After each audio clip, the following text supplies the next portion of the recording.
Hi, good morning. எல்லோரும் என்ன சாப்பிட்டீங்க? காலையில் முடிஞ்ச அளவுக்கு பழைய சாப்பாடு எடுத்துக்கோங்க. வெயிலுக்கு ரொம்ப நல்லது. நான் பழைய சாப்பாடு தான் சாப்பிட போகிறேன். பாருங்கள், நிறைய தண்ணியாட்டு கரைச்சி வச்சுட்டேன். குழம்பு சாப்பாடே இறங்க மாட்டேங்குது. பழைய சாப்பாடு காலையில் எப்போவுமே நல்லது. இந்த வெயிலுக்கு தேவாமிர்த மாதிரி இருக்குது. காலையில் பழைய சாப்பாடு சாப்பிட்டுக்கிறது வயிற்றுக்கு குளிர்ச்சியாக இருக்கும். உடம்பு அவ்வளோ ஹீட்டாக இருக்குது.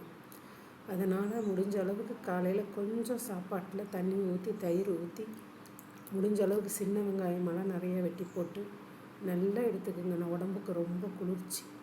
அதுக்கப்புறம் வாழைப்பழம் நிறைய சாப்பிடுங்க. தர்பூசணி, வாழைப்பழம், செம்பருத்தி பூவில் டீ நிறைய குடிக்கிறவங்க குடிக்கலாம், தப்பில்லை. செம்பருத்தி பூ உடம்புக்கு ரொம்ப குளிர்ச்சியானது. செம்பருத்தி பூவை அந்த காம்பு எடுத்துட்டு எதில் மட்டும் பிச்சு போட்டு நல்லா கொதிக்க வச்சு அதை குடிங்க. அது உடம்புக்கு குளிர்ச்சி. சூடு தாங்க முடியல, எதையாவது ஒன்று நம்ம இந்த மாதம் பண்ணியே ஆகணும். வேறு வழியே இல்லை. பழைய சாப்பாடு சாப்பிட போகிறேன். என்ன குழம்பு சாம்பாரெலாம் வச்சு முருங்கைக்காய் சாம்பாரெல்லாம் வச்சுருக்கேன். ஆனால் ஒன்றுமே பிடிக்கல வாய்க்கு.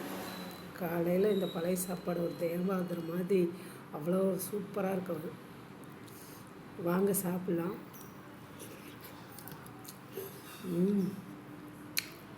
இதுக்கெல்லாம் வேறு எதுவுமே இல்லைங்க.